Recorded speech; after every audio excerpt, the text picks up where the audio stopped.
up, Melly Mafia? It's your girl, Nimelly, that light record everybody be watching. If you're new to my channel, make sure you like, comment, and subscribe, because you already know the vibe. Say, if you're not, welcome back to the gang. Welcome back. She's still in my soda right now, to the squad. So, I feel like I recorded this kind of video like multiple times, but I feel like I'm not properly explaining. So, you know, let me properly explain. I'm Naima. This is Miss Story, still in my soda. I'm a mom of a child who's on the autism spectrum, and that is Miss Story. Miss Story is on the autism spectrum. She is a level 2 of autism spectrum disorder. And how I found out, let's get into it. Okay, so Story had hit most of her milestones. A little, like, I wouldn't say like a week after the fact that she was supposed to hit her milestones, but she was hitting her milestones. So Story turned 1, and we noticed like she was only like making type of noises. She wasn't really trying to talk at all. She didn't walk when she was 1 either. She never crawled when she was a baby. They said some kids skip from crawling to walking, so they wasn't concerned about that.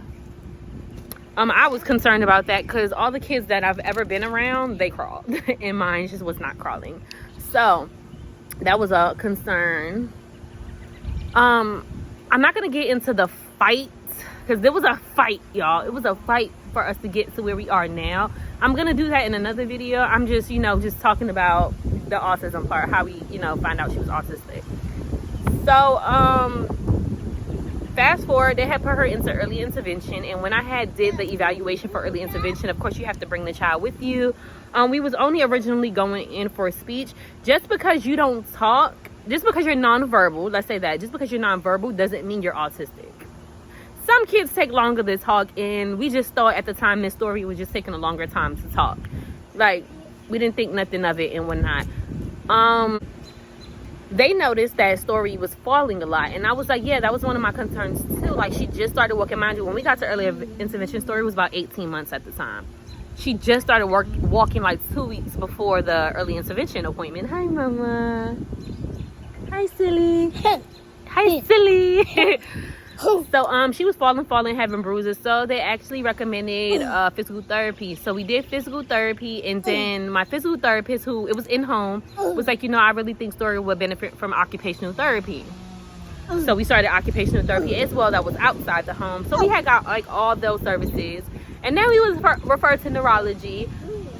Our neurologist, would love her so much. Was like, you know, let's do an ADOL test on her. You know, that would test, you know, for autism. You know, a lot of the criteria Story didn't meet for traditional autism. Like, she loves loud noises. Can you stop it? She loves loud noises. She gives you eye contact. Look at mommy, look. Hi, Stinky. She gets great eye contact. She loves loud noises. She loves when you scream in her ear. She loves bright lights. You know, she's just a ball of energy. So I was like confused on, you know, but some of the signs she does arm flapping. She spins uncontrollably. She sits in, is it M sitting or W sitting? She sits with her legs like face towards the back of her instead of, you know, stretching her legs out in the front of her. So that was a sign as well too. So Story just has a mild case of autism. She's on a high functioning spectrum. So, you know, she will be able to live a beautiful, happy life. She will be able to get a job. I caught it early, and not saying that I reversed anything. I didn't reverse anything. What is the word? Redirect. There we go, redirect. I redirected her on a lot of her behaviors, so it's not as bad as, you know, she's not as worse off as some kids. I redirected a lot of behaviors. Hold on. Yeah, I redirected a lot of her behaviors, so like, we're doing good. The goal is to nip a lot of the stuff that they do and a lot of patterns that they have in the bud before they turn. Stop. Ew. So nasty. Ew. The goal is to get them into early intervention or whatever program by 18 months. to nip a lot of their behaviors in the bud before they turn 5, because once they turn 5, it's like they're stuck in their ways and you don't want that. So that's what, you know, I did. Your hands are really nasty. Ew, they're really sticky. And that's what I did, and you know, it's working for us. It's still a journey, y'all. It's still a journey. She doesn't sleep. She have never, like, from the age of newborn until she was 2.5, she didn't sleep through the night at all. This year is when we finally started getting her to sleep through the night with the help of my mom, putting her on a schedule. So she's on a good schedule now. She does have sleep regression still to this day. Sometimes, some weeks she's good, some weeks we are up all night. She can be up 32 to 72 hours at a time sometimes, and it's just like I have to deal with it. I don't make her lay down. I don't make her go to sleep. I let her roam the floor. I lock my room door. Everything is childproof, so if you could childproof your room. And I just let her do her thing while I'm knocked out. If she needs anything, she'll wake me up. I'm a light sleeper. I'm not a heavy sleeper, so you know.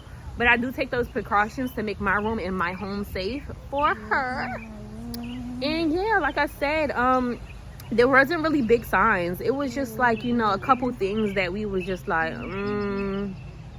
okay. But still to this day, she is still nonverbal. She's 3, nonverbal. She does have more than 50 words now in her vocabulary, so we are working on it. She's trying to use sentences. It's mostly like jibber jabber, but it's like sounds. So I feel like, you know, by the time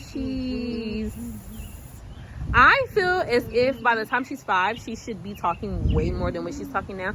But if she's not, it's okay. We are learning how to talk on our iPad. We are learning how to sign for what we want.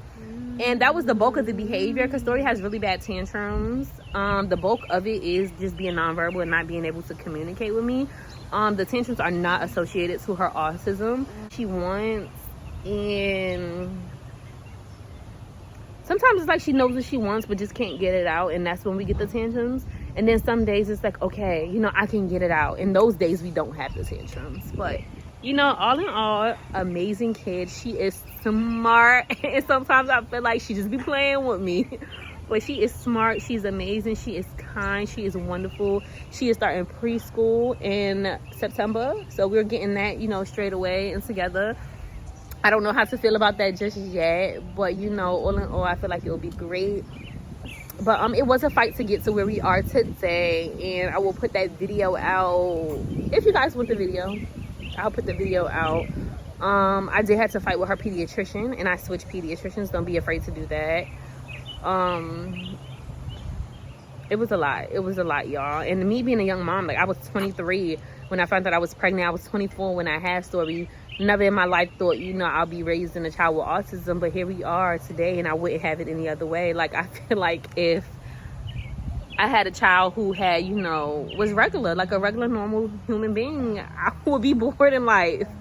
She has taught me a lot of strength. She has guided me in ways I didn't know I can be guided in. Just truly amazing. She's amazing. Like, just this amazing little, you know, human that I created. Say you amazing? Yeah. Say I'm amazing. Say amazing. Say bye. Bye. See you later. Bye-bye. Bye. Say see you on the next vlog. Bye. Bye, y'all.